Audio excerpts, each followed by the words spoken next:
effectivement, les loups sont entrés dans Paris. Absolument, c'est désormais officiel et inévitable. Le BHV se prépare à accueillir le géant chinois de la fast fashion, Shein. Ouverture en grande pompe demain, malgré une opposition massive du gouvernement, de la mairie de Paris, des fédérations commerçantes et de l'intersyndicale du BHV. Le combat est-il définitivement perdu contre ce mastodonte du prêt-à-porter chinois? On en parle avec l'adjoint à la mairie de Paris, Nicolas Bonnet-Oulage, qui nous rejoint dans un tout petit instant, et le directeur du service entrepreneuriat et innovation de la Fédération française du prêt-à-porter féminin, Thibault Ledunois. Alors voilà, c'est fait, Shein est arrivé, pas n'importe où, c'est en face de la mairie de Paris. Madame Hidalgo aura en face d'elle, le BHV qui est une institution parisienne, je me souviens, on allait à la quincaillerie au sous-sol, c'est un bazar de l'hôtel de ville.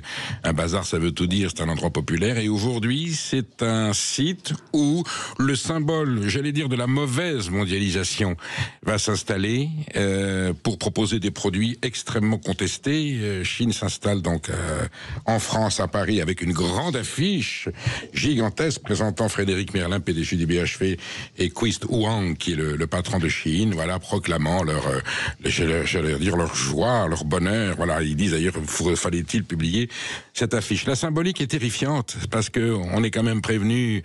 Aujourd'hui, on veut protéger le commerce extérieur de la France, on veut protéger nos industries, on veut surtout protéger le consommateur, la qualité des produits, on veut une forme de consommation éthique, et nous ouvrons la porte. Voilà. Est-ce que la France est une bergerie dans laquelle on a fait rentrer le loup, ou tout simplement un poulailler où le renard est rentré? Enfin, en tout cas, on a cette sensation, on a cette impression. Le malaise est total. Vous avez des gens qui vous disent pas du tout, c'est très bien. Ça va permettre aux gens qui ont des pouvoirs d'achat assez faibles de consommer et de s'offrir des produits. Mais pourquoi ces gens-là sont condamnés à se contenter de ce produit-là? Shein, vous prononcez bien, c'est Shein, voilà. Je ne dis rien d'autre, mais... Je vous soupçonne de vouloir faire passer un message, je ne sais pas, mais enfin, à un moment donné, non, mais on en a ras la casquette, c'est à ce point-là, et pourtant, c'est-à-dire qu'on a beau mobiliser l'opinion, j'allais dire, les forces passent, et l'intérêt financier a le dernier mot, la mondialisation. À quoi sert l'Europe? À quoi sert la République? On se sent pas du tout protégé. Donc merci à nos deux invités. Ici, Nicolas Bonnet-Oulage est déjà venu dernièrement quand on commençait à s'inquiéter. Vous êtes adjoint à la mairie de Paris. Vous avez une opinion très certaine, courageuse d'ailleurs. Je ne sais pas si elle est en conformité avec la majorité du conseil municipal de Paris, mais vous êtes un élu communiste, mais vous défendez le consommateur. Je me souviens des affiches du Parti communiste quand j'étais gamin. Il fallait consommer français, Georges Marchais. Donc c'était pas du protectionnisme, c'était du patriotisme, et on en est toujours là finalement. Et puis nous avons aussi le président Thibault Ledunois, directeur du service entrepreneurial et innovation de la Fédération française du prêt-à-porter, qui lui est en colère totale. Il a vraiment poussé un coup de gueule, et on va l'entendre. D'ailleurs, je commence par vous, Thibault Ledunois. Qu'est-ce qui vous indigne le plus dans l'arrivée de Shein au cœur de Paris? Bonjour, merci déjà pour votre invitation. Nous aujourd'hui, c'est l'impunité du pire qui nous choque et qui nous terrifie. Je pense que c'est un accord de la honte, et ça on l'a plusieurs fois répété, entre Shein qui vend des poupées pédopornographiques, qui est régulièrement, et encore une fois la semaine dernière, accusé d'avoir des produits à 70% non conformes et même dangereux. Je le rappelle que les produits de Shein, au-delà d'être des produits qui sont de très maigre qualité, sont dangereux pour les consommateurs, et puis par ailleurs qui sont basés sur l'esclavage, et on ne le rappelle pas assez que évidemment un vêtement à 1 ou 2 centimes aujourd'hui de coût de fabrication est forcément basé sur des personnes qui sont exploitées à l'autre bout du monde, et aussi des personnes qui sur notre territoire sont en train de perdre leur emploi. Voilà, je pense qu'il y a énormément de raisons aujourd'hui d'être choqués et d'être profondément en colère, en effet, de cette arrivée de Shein en France demain. Une ouverture en grande pompe ce soir avec des influenceurs, et comptez sur nous pour être sur le terrain avec Nicolas et l'ensemble des parties prenantes et des associations pour défendre notre territoire, nos valeurs, notre créativité évidemment, nos savoir-faire et notre économie. On pensait que nos institutions européennes, nationales, nous protégeaient. Quel est le motif de l'Union européenne? Concurrence loyale, libre et non faussée. Réponse administrative de la part du gouvernement ou du pouvoir public pour vous dire on ne peut pas faire autrement, on n'avait pas d'armes. Or, on avait des armes pour empêcher ça. L'arme, c'est la loi.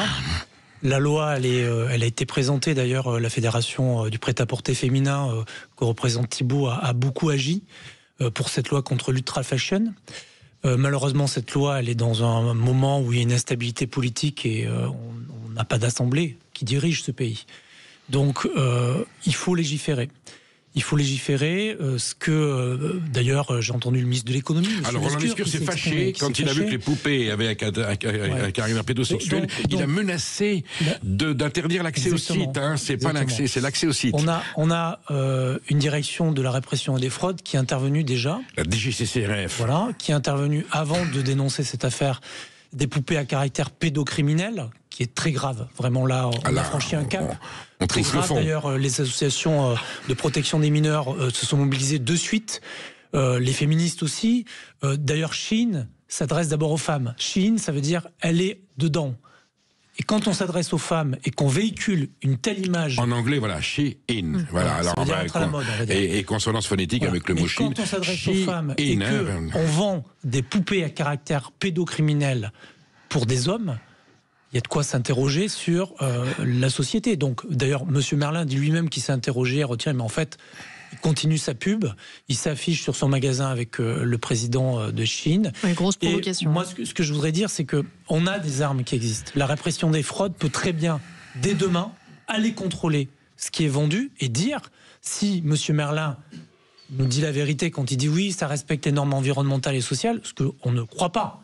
Mais la répression des fraudes, c'est très bien demain envoyer des inspecteurs pour vérifier quelles sont les marchandises qui sont en rayon. La deuxième chose, M. Lescure l'a évoqué, la CNIL est déjà intervenue. Il y a une amende très forte de plusieurs millions d'euros de la CNIL. On peut très bien, l'État peut très bien décider, alors évidemment il y a des procédures administratives, ça ne se fait pas comme ça du jour au lendemain, mais peut très bien fermer cette plateforme et peut décider de ça. Après, il y a un message à véhiculer. Moi je viens ici pour sensibiliser les Parisiens, les consommateurs, pour leur dire ce que vous avez évoqué, que derrière il y a un système d'exploitation. On parle du problème de pouvoir d'achat, mais s'il y a une baisse du pouvoir d'achat, s'il y a une baisse de l'emploi en France, c'est parce que des entreprises comme ça cassent le tissu industriel français, cassent les entreprises, cassent le commerce et qu'on perd de l'emploi et qu'on a des gens qui n'ont plus de pouvoir d'achat et qui sont obligés de se tourner vers des produits à moindre coût. Donc en fait, des ouvriers sont exploités à l'autre bout de la planète, ça casse de l'emploi en France et on va leur dire achetez ça parce que c'est moins cher. Non, mais c'est là où il y a un problème. Si vous voulez, moi je soutiens beaucoup les fédérations de prêt-à-porter, de mode, les marques françaises qui, elles, font travailler des gens en France, payent des impôts, respectent des normes environnementales et des normes sociales et sont vraiment sur un cercle vertueux, parce que quand on achète ce qui est fabriqué en France, on est sur des produits qui durent, qui sont dans la durabilité. Quand on achète Chine, on achète peut-être moins cher, mais au bout de 10 lavages, c'est mort. Et ça se retrouve où, ces vêtements? Ça se retrouve sur des plages en Afrique qui sont entassées, qui polluent un continent entier. Donc il faut quand même que les consommateurs se rendent compte qu'en achetant moins cher, ils sont en plus dans un état de promotion qui est qui est trompeuse, et d'ailleurs la loi l'a sanctionné, l'Union européenne l'a sanctionné, pour publicité trompeuse, mensonger. Et demain, ce que fait le BHV, c'est qu'ils disent, vous achetez un produit pour 1 euro de Chine, vous avez 1 euro de bon d'achat pour le BHV. Ça aussi, je ne sais pas dans quelles règles on est. Vous savez que tout ce qui est promotion, tout ce qui est... d'ailleurs, moi je condamne les Black Friday, mais tout ça, c'est encadré par la loi. Donc, je pense que la loi pourrait aussi encadrer tout cela. Voilà, tout ça pour dire, en fait, quand vous achetez un produit qui est fabriqué en France, qui est dans une durabilité, vous êtes dans quelque chose qui permet de l'emploi et qui respecte l'environnement. Thibault l'a évoqué, et ça a été dit, 65% des produits ne respectent pas les normes environnementales et sont cancérigènes. Donc derrière, il y a des enjeux de santé publique. Thibault Ledunois, justement, face à on peut parler de cynisme, hein. C'est du cynisme des pouvoirs publics, c'est un cynisme même de la société. Je suppose que ce genre de dérive aurait suscité autrefois une indignation beaucoup plus massive, y compris dans l'opinion publique. Il y a une forme de fatalité, de résignation. Quelles sont les armes dont disposent aujourd'hui, les entrepreneurs français, les artisans français, ceux qui défendent la production française, le Made in France, dont on va célébrer le salon le 7 novembre. Nous serons en direct de midi à 14h, en direct du Made in France, pour accompagner les entrepreneurs français qui sont l'honneur de la France. Est-ce que vous êtes désarmés ou est-ce qu'il y a moyen, de mobiliser l'opinion publique et d'interpeller de façon beaucoup plus formelle les pouvoirs publics, les élus? Est-ce que vous avez des ressources pour vous opposer et ouvrir les consciences? Nous, ça fait 5 ans qu'on se bat contre le géant Chine. Il n'y a pas que Chine, hein. Il y a Alibaba, il y a Temu, il y a AliExpress. Évidemment, ce n'est pas la seule plateforme. C'est la plateforme évidemment la plus visible, puisqu'aujourd'hui elle prend une place dans notre capitale et dans un endroit évidemment très symbolique. Les armes aujourd'hui, elles sont réglementaires. On en a parlé. Je pense qu'il faut arrêter de se voiler la face sur le fait qu'on ne peut pas interdire cette plateforme. Depuis des années, on nous dit non, on ne peut pas le faire, non, on ne peut pas le faire. Est-ce qu'il va falloir attendre que Chine vende des armes à des enfants pour qu'on interdise cette plateforme? Alors justement, à quoi a servi Christophe Castaner, l'ancien ministre de l'Intérieur, un des hommes politiques les plus proches du président de la République, qui explique, mais j'ai donné un coup de main à Chine pour justement qu'ils s'adaptent au marché, qu'ils prennent conscience des réalités et qu'ils soient conformes aux besoins de la consommation française. Il a servi à quoi? Il a servi à quoi? Je ne sais pas. La preuve en est, je pense qu'il a servi à rien, Monsieur Castaner. En même temps, être responsable et dans un comité RSE, donc un comité qui est censé être spécialiste des sujets environnementaux, alors qu'il n'en a jamais fait, c'est quand même un petit peu gros. Il devait être conseiller sur ces sujets environnementaux. Aujourd'hui, il a fait du lobbying pour empêcher la loi anti-fast fashion qui finalement a été votée au Sénat. Donc et d'ailleurs, il est sorti quelques semaines après, puisqu'il avait dit qu'il avait fini sa mission. Donc le sujet est clair.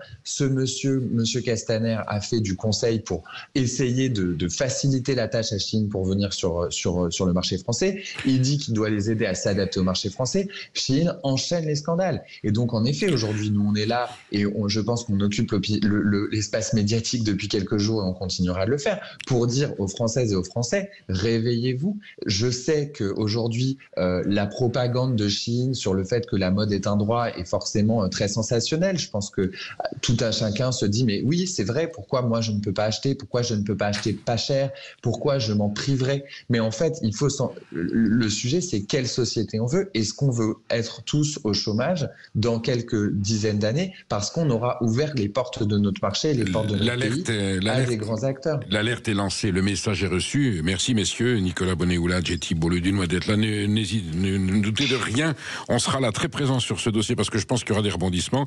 Il n'y a pas que Chine, en tout cas la vigilance citoyenne, la protection de notre économie et de notre artisanat et de notre production est au cœur de notre débat et nous serons toujours présents pour défendre ces valeurs. Merci et à très bientôt. Nous vous en parlions la semaine dernière. Éric, le jeune policier incarcéré pour avoir abattu un clandestin chez sa grand-mère, a été libéré dans l'attente de son procès hier soir et nous aurons dans un instant le témoignage de sa sœur Eva qui sera en direct sur Sud Radio. Si vous souhaitez témoigner, réagir, 0826 300 300. À tout de suite.